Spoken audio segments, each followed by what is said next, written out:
Salam sejahtera saudara yang kekasih di dalam nama Tuhan Yesus Kristus. Kembali kita bertemu.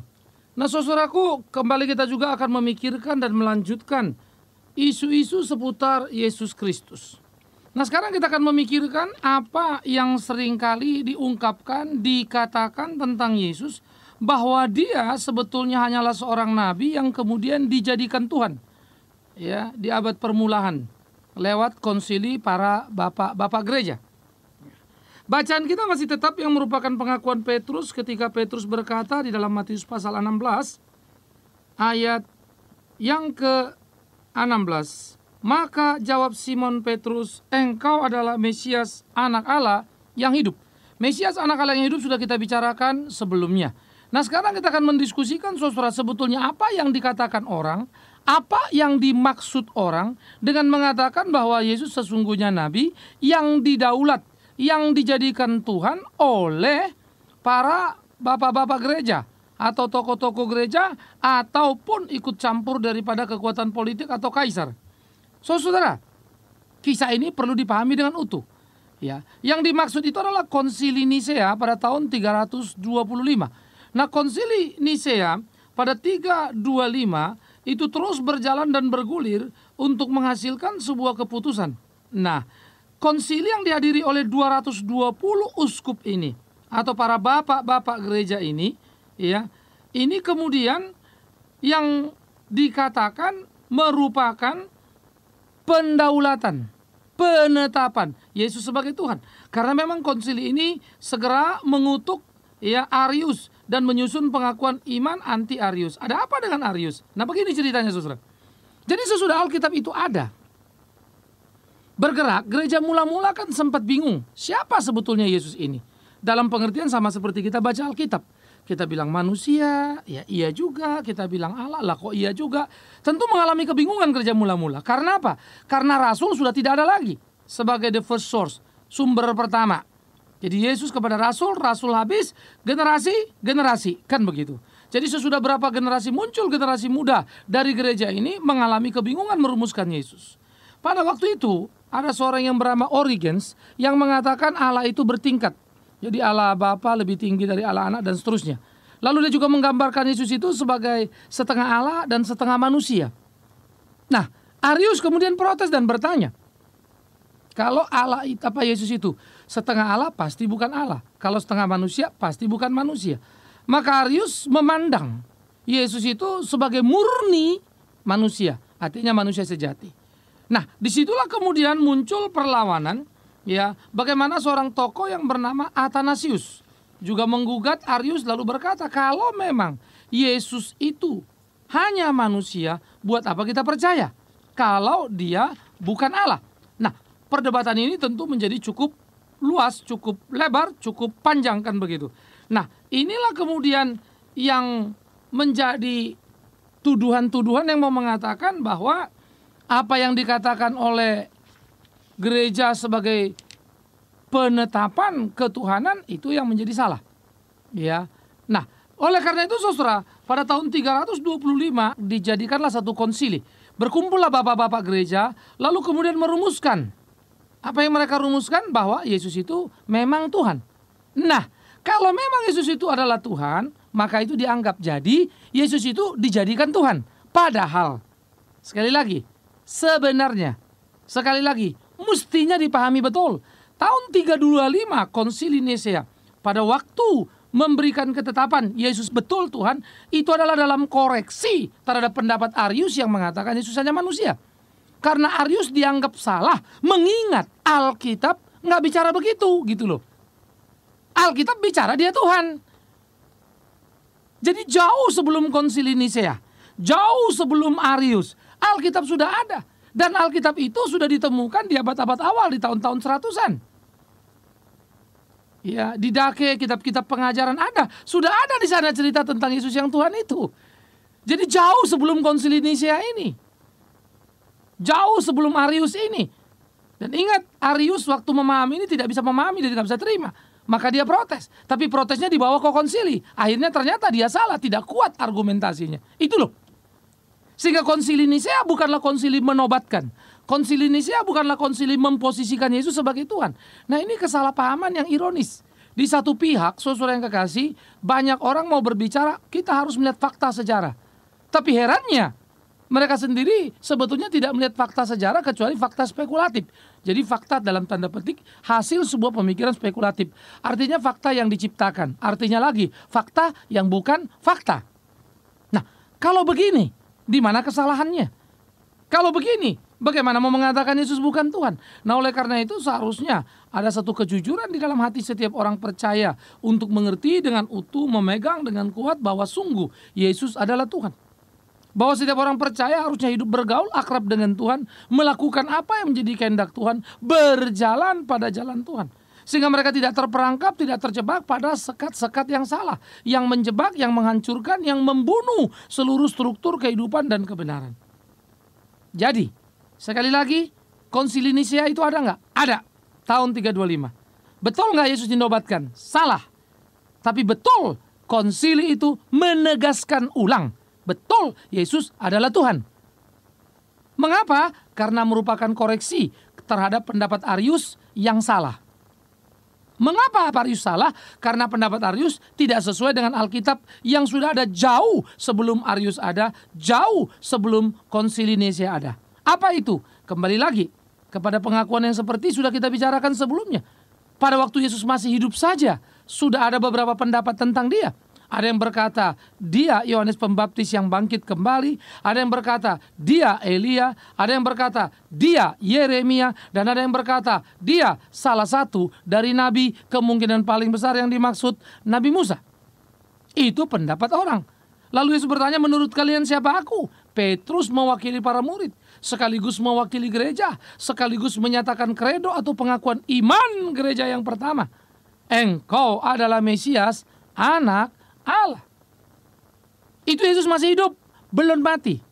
Sesudah Yesus mati, lalu bangkit pada hari yang ketiga, menampakkan diri kepada murid-murid. Thomas tidak percaya. Lalu Thomas yang tidak percaya itu bertanya, aku ini kalau belum melihat Yesus langsung tidak percaya. Pada waktu itu Yesus menampakkan diri, Thomas tidak ada. Maka kemudian Yesus nampak dan menyatakan diri. Ya, pada kali itu ada Thomas di dalam kitab Injil Yohanes pasal 20. Maka Yesus berkata, Thomas, engkau tidak percaya padaku, sekarang mari, datang dan pegang aku. Thomas terkejut.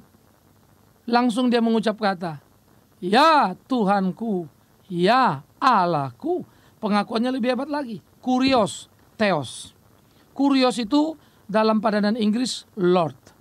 Theos itu God. Yang dimuliakan, yang ditinggikan, yang diagungkan. Allahku, penciptaku. Saudara coba pikir. Yesus membantah? Tidak. Kenapa? Karena memang dia. Pada waktu Petrus ngomong, engkau adalah Mesias anak Allah, Yesus membantah? Tidak. Malah Yesus bilang, Petrus ingat, yang memberitahu kau bukan manusia, tapi roh Bapakku. Artinya Yesus mengaminkan? Ya. Malah dia mengatakan lagi kepada murid-muridnya di bagian akhir pertemuannya, jangan katakan itu kepada orang lain bahwa ia Mesias. Wow. Kenapa? Karena belum waktunya. Jadi lucu sekali sebetulnya kalau dikatakan Yesus tidak pernah mengatakan dirinya Tuhan. Iya. Karena dalam proses bertumbuh murid-murid mengenal dia, Yesus membenarkan. Kalau salah pasti Yesus mengkoreksinya. Nah, jadi saudaraku yang kekasih, membaca Alkitab yang sudah ada sebelum Arius ada, membaca Alkitab yang sudah ada sebelum Konsili Nisea ada, membaca Alkitab yang juga ditata dalam Didache atau kitab-kitab pengajaran dan kebenaran tentang keilahian Kristus sudah ada kira-kira tahun 100-an. Kan lucu sekali kalau kemudian 325 atau 225 tahun kemudian katanya dinobatkan, lawangnya orang sudah ada kok. Nah, karena itu basis konsili, untuk apa konsili diadakan mestinya dipahami oleh tiap orang. Nah, ini kesalahan-kesalahan. Sama seperti kanon Alkitab waktu Alkitab dikumpulkan. Bukan Alkitab itu tidak ada lalu dibuat jadi ada. Bukan Alkitab itu dikoreksi, diedit-edit seperti isu yang ditumbuh kembangkan. Bukan. Mau dikumpulkan. Ya, karena pada waktu itu terlalu amat sangat banyak tulisan-tulisan yang mau memberi wibawa, ini tulisan murid-murid begitu. Diseleksi. Mana yang betul, mana yang enggak. Jadi nggak usah heran kalau kemudian hari muncul lagi yang namanya Injil Barnabas. Lalu sekarang geger lagi yang namanya Injil Yudas. Besok 1001 Injil pun akan muncul. Tapi hasil pergumulan Bapak Gereja ketika merumuskan ke 66 kitab yang ada di PLPB itu menjadi cukup bagi gereja. Dan itu adalah fakta yang sudah ada. Jadi bukan diadakan kemudian. Jadi mengumpulkan yang sudah ada ini. Ya, jadi bukan menambah-nambah, apalagi mengedit dan mengurangi. Dan lagian, kalau ada editing betul seperti yang dikatakan ditambah dikurangi, pasti Alkitab itu beradu pada dirinya sendiri. Ternyata konsistensi Alkitab luar biasa. Ribuan tahun menghadapi serangan pembantaian terhadap kekuatan Alkitab. Tetap saja Alkitab tidak bisa digoyahkan. Nah, sekarang berpulang kepada setiap orang-orang Kristen yang mungkin nonton Da Vinci Code lalu goyah gitu kan. Baca buku ini atau dengar visi di sana lalu kemudian bingung. Maka pertama harus kita ingat saudara yang kekasih, ini juga merupakan kelemahan orang Kristen yang tidak mau belajar sejarah gereja untuk memperhatikan, menyikapi dengan sungguh. Apa sih yang dimaksud dengan konsili itu? Latar belakangnya apa yang sedang diputuskan? Pertarungan apa yang dibawa di sana?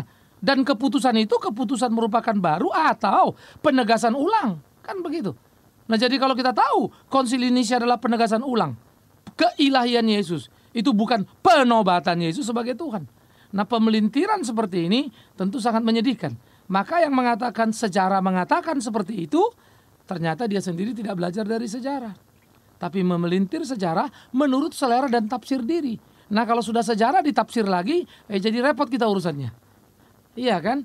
Jadi sangat prejudis, sangat spekulatif. Nah, ini harus kita pikirkan sungguh-sungguh.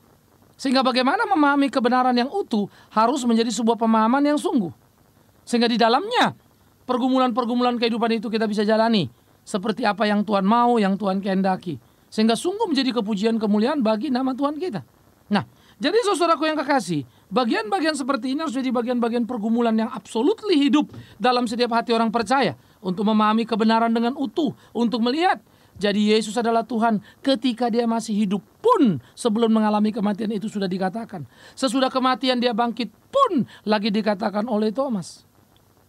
Jadi bukan sesudah dia naik ke surga lalu orang berasumsi tentang siapa dia. Anda salah besar. Lagi dia hidup. Bahkan para imam pernah bertanya kepada dia. Ya, ketika dia ditangkap, diolok-olok, lalu mereka bilang, "Hei, bukankah engkau menyebut dirimu anak Allah?" Yesus jawab apa? Engkau sudah mengatakannya. Jadi apa? Yesus tidak membantah. Kenapa? Karena memang dia adalah itu. Kan begitu. Nah, jadi saya pikir ada banyak sekali dialog-dialog. Ya. Bagaimana dia adalah Mesias, anak Allah. Dan dia tidak membantah itu kepada para imam. Bahkan mengatakan kalian sudah berkata. Bahkan dia menambahkan lagi begini apa? Aku berkata padamu mulai sekarang kamu akan melihat anak manusia duduk di sebelah kanan yang maha kuasa. Bukan saja Mesias anak Allah tapi mau mengatakan bagaimana dia akan naik dan kembali ke surga.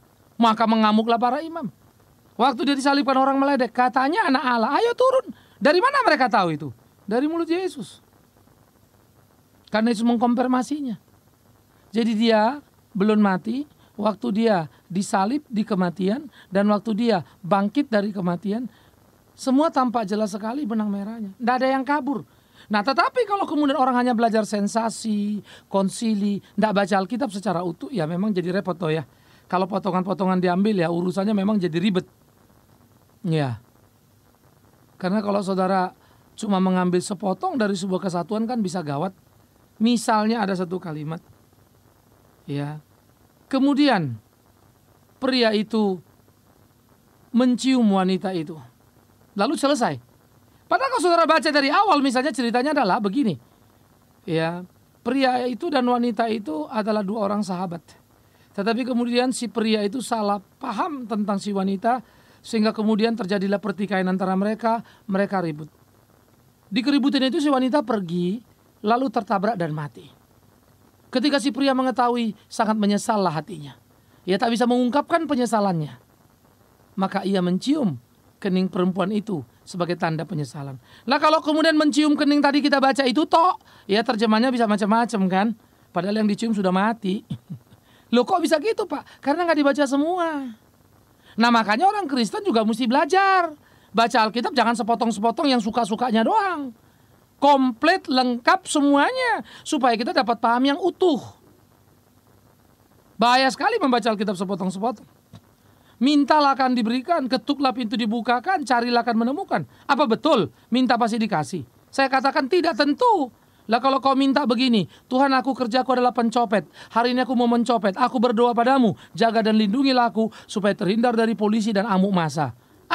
Gila sekali kamu berdoa seperti itu. Masa Tuhan dengar? Hanya gara-gara Matius 7:7 mintalah akan diberi. Pasti yang sesuai dengan kehendak dia kan? Iya toh. Cari yang sesuai dengan yang dia katakan kan.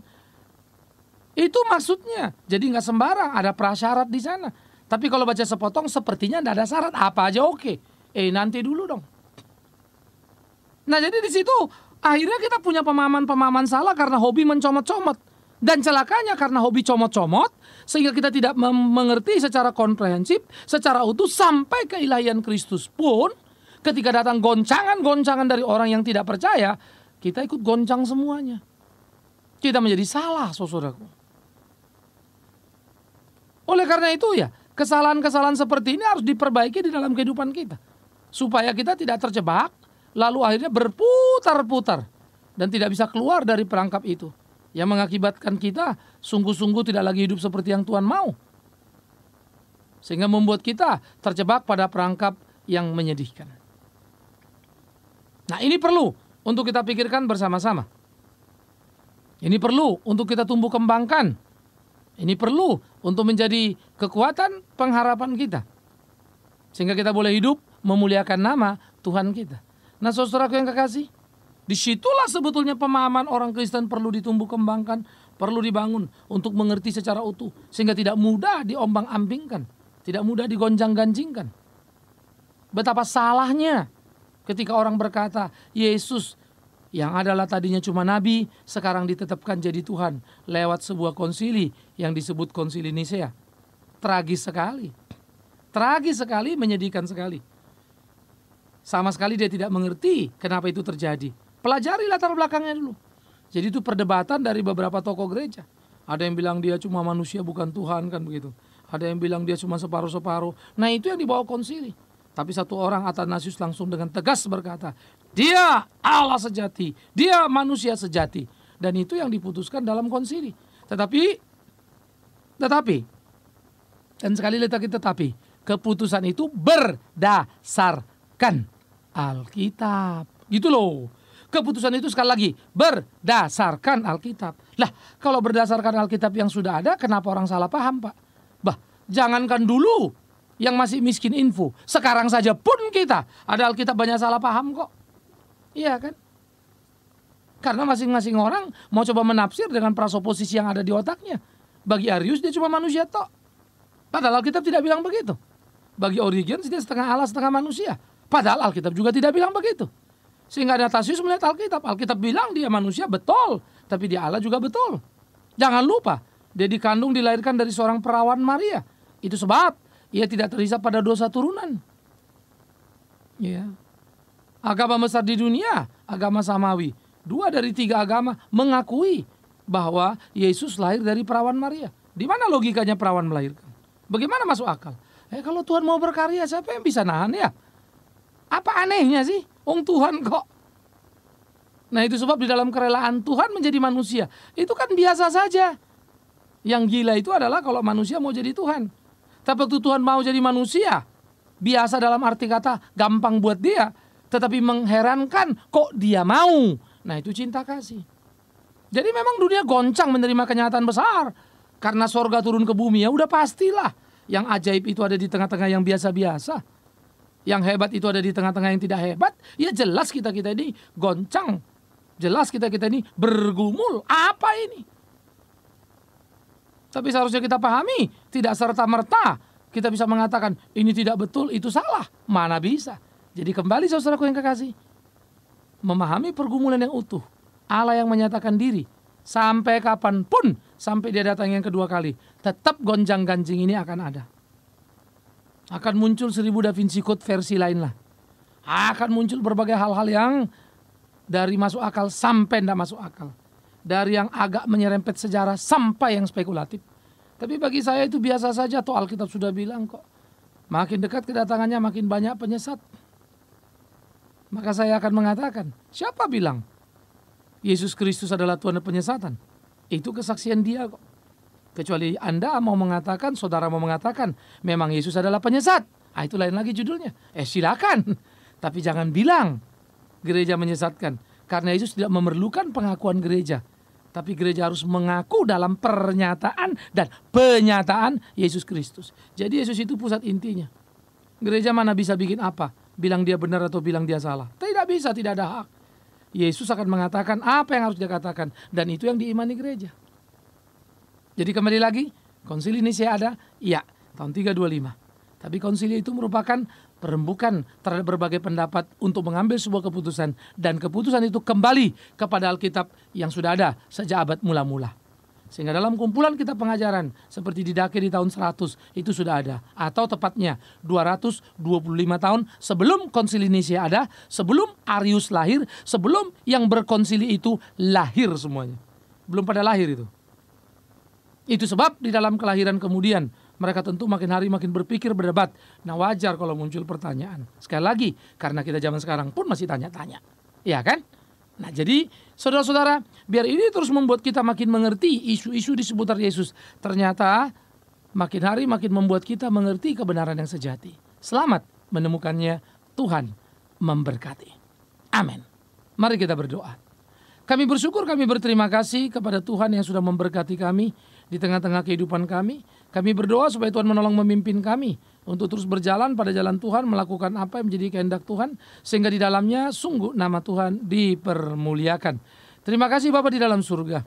Kami berdoa menyerahkan seluruh pengharapan kami kepadamu, dan kami berdoa supaya kami diteguhkan dalam keyakinan kebenaran akan Engkau Tuhan yang sejati, manusia yang sejati, yang hidup di hidup kami. Terpujilah Tuhan yang masuk ke dalam sejarah. Dalam nama yang ajaib itulah kami berdoa kepada Bapa di dalam sorga, hanya dengan pertolongan pengajaran Roh Kudus Allah kami yang esa.